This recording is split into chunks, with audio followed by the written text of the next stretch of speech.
13 News Now begins with breaking news. That breaking news is in Norfolk, where police are investigating a homicide. People called 911 after gunshots this afternoon on Harrell Avenue in the Ballantyne area. Now police are on the scene trying to figure out exactly what happened. 13 News Now reporter Robert Boyd is also on the scene. And Robert, what are neighbors telling you?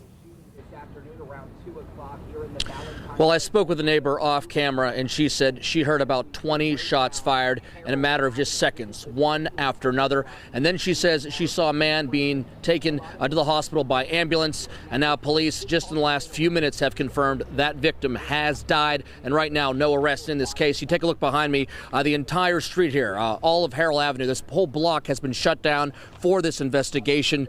Neighbors say it's extremely frightening to think about a shooting here because so many little kids live on this street. They say it would just be tragic if one of them got hit with a stray bullet. We'll continue to monitor this situation throughout the afternoon and update you as new information becomes available. But right now, this is being called a homicide. One man is dead. Right now, they're not releasing the name of that victim, and no arrests at this point, or any suspects. No suspects, no arrests. And as far as the motive, police are still investigating that as well. We'll continue to update you throughout the afternoon again as we get new information. Live in Norfolk, Robert Boyd, 13 News Now.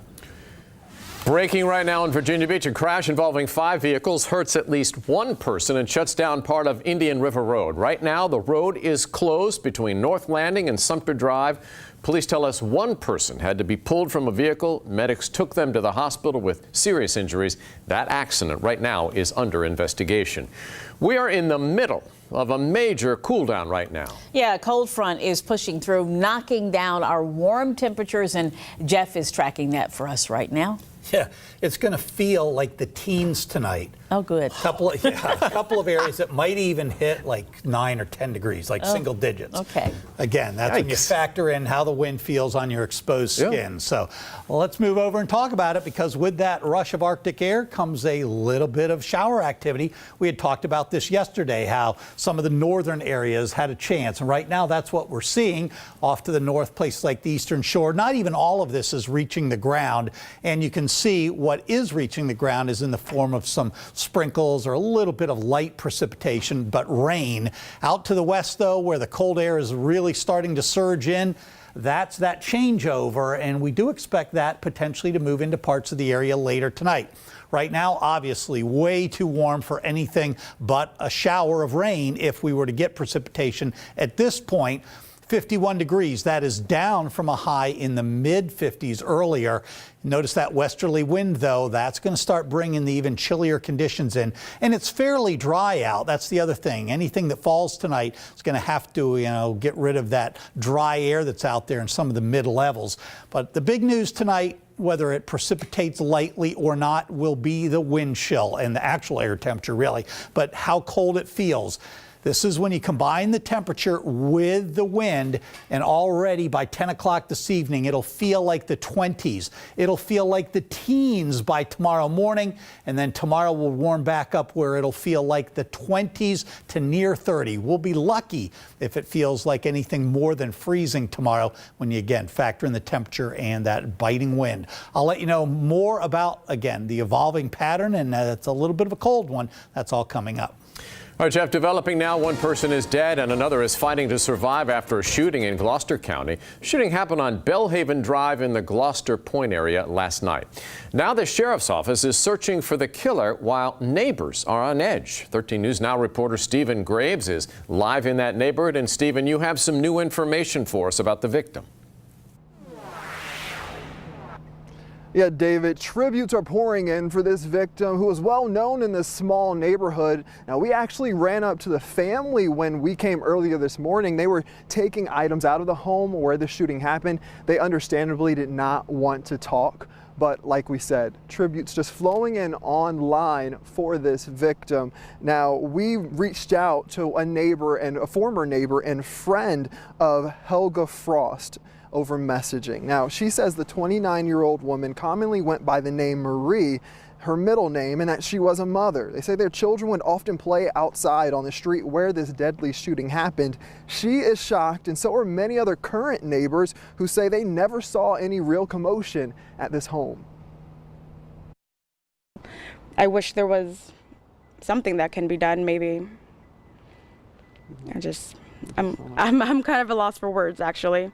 Like I said, I had no idea that this had happened. And Gloucester authorities are working with state police and investigating this shooting. Right now, they do not say there's any public threat in the search for a suspect or suspects. But like we said before, there is another victim in this shooting who was in critical condition at last check. We'll have much more on that part of the story coming up at 5. Reporting live in Gloucester Point, I'm Stephen Graves, 13 News Now. A stranded whale causes a big scene in Newport News. Someone spotted the animal just off the shore near Ivy Avenue near King Lincoln Park. Experts tried to help it, but it did not survive. 13 News Now reporter Allie Weatherton was first on the scene this morning. She's live with the latest. Janet, it was an outcome many people didn't expect or want to happen. They were out here in their hats, their coats, their gloves, standing here for hours watching the whale. It was moving at times, but it eventually died around 2 o'clock this afternoon. Now, I want you to take a look from some video from earlier in the day. The response team with the Virginia Beach Aquarium and Marine Science Center was out in the water examining the whale for about an hour to an hour and a half. It was believed to be a juvenile fin whale, and this is the first fin whale in 2017 to pass away. The response team gave the whale medication, and they were hoping it would be able to leave the shallow water on its own when high tide came. Unfortunately, it died this afternoon and was towed away by boat. Now, throughout the day, hundreds of people came out to check it out. Because this is the first time you ever experienced something like this. So for it to be an outcome like this, it's really sad. Now, the whale was towed away by boat. It will be at Kaine Island, where a necropsy will be performed tomorrow morning to discover what exactly happened to the whale. Live in Newport News, Allie Weatherton, 13 News Now. Getting better medicine prices for Medicare patients. Today, Senator Tim Kaine made the push for changes in drug pricing on Capitol Hill. There's no single issue on which I hear more about than pharmaceutical costs within the healthcare space. And a common answer is it's so complicated.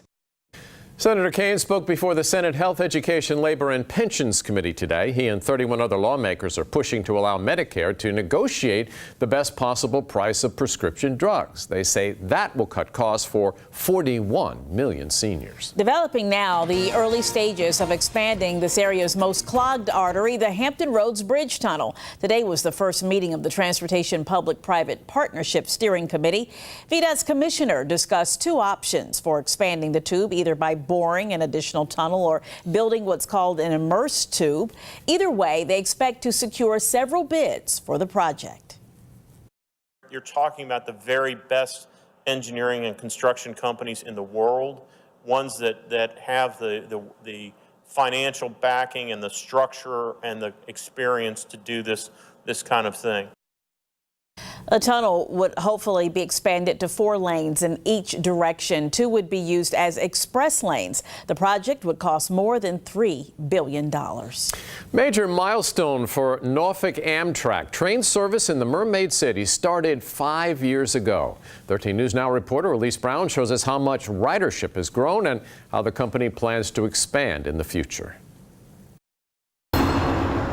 For 5 years, Amtrak has pulled into Norfolk, picking up thousands of passengers. We're heading to New York. How exciting! To see the Rockettes and the ballet and meet some friends. And have some fun in the city. People up bright and early for this 6:10 train. My wife always wanted to go to Rockefeller Center and see the Christmas lights.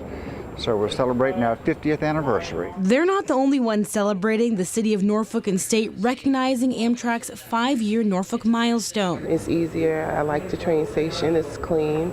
It's pretty safe. I've been able to leave my vehicle here for a couple days at a time. Just this year alone, more than 155,000 people have taken the Norfolk-Washington, D.C. corridor route.